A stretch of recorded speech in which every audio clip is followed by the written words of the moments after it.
Ranjan creation चैनलाव बयखौबो बरायबाय। भिडिअखौ नायनानै मोजां मोनदोंब्ला नोंथांमोना आंनि चैनेलखौ साबस्क्राइब खालाम, लोगोसे लाइक आरो शेयार खालामनो दाबाव।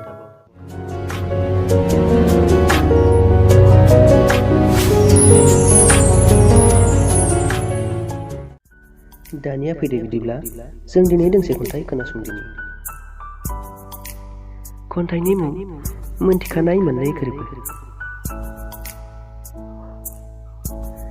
आं मोनथिगौ नोंनो खुगाजों बुंलायाब्लाबो नों गासैखौबो मिन्थिखागौ होनना, आरो आं मोनथिथारगौ आंनि गोरबोनि फिलिंसफोरखौ नों गासैखौबो हमदां हाखाजोबगौ होननानैबो।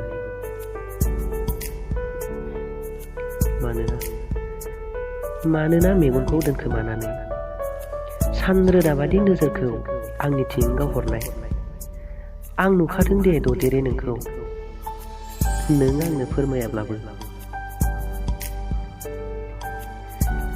नोंबो नुखादों दे ददेरे आंनि नोजोरनि थिरखौ स्रोदै नोंनिसिम गावखोमाहरनायखौ।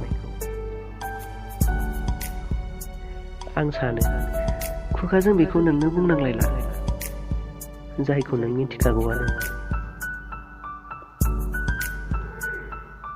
बेनिख्रुइ आरो बेसे फोरमान नांबावगौ? आं नोंखौ आरो नों आंखौ मिथिलायनोलाय।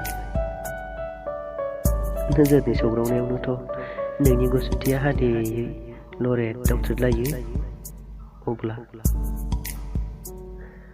अब्ला आंनि खावलाया लाहाखियै साहाबबोलायथारो। गोरबो उवालावबो दुब दुब माइ सौफैगुलायबावो।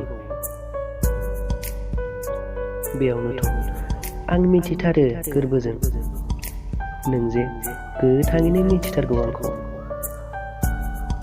आरो नोंबोथ' मिथिखागौआनो आंनि अनजिमा गैयै गोथां फिलिंसफोरखौ।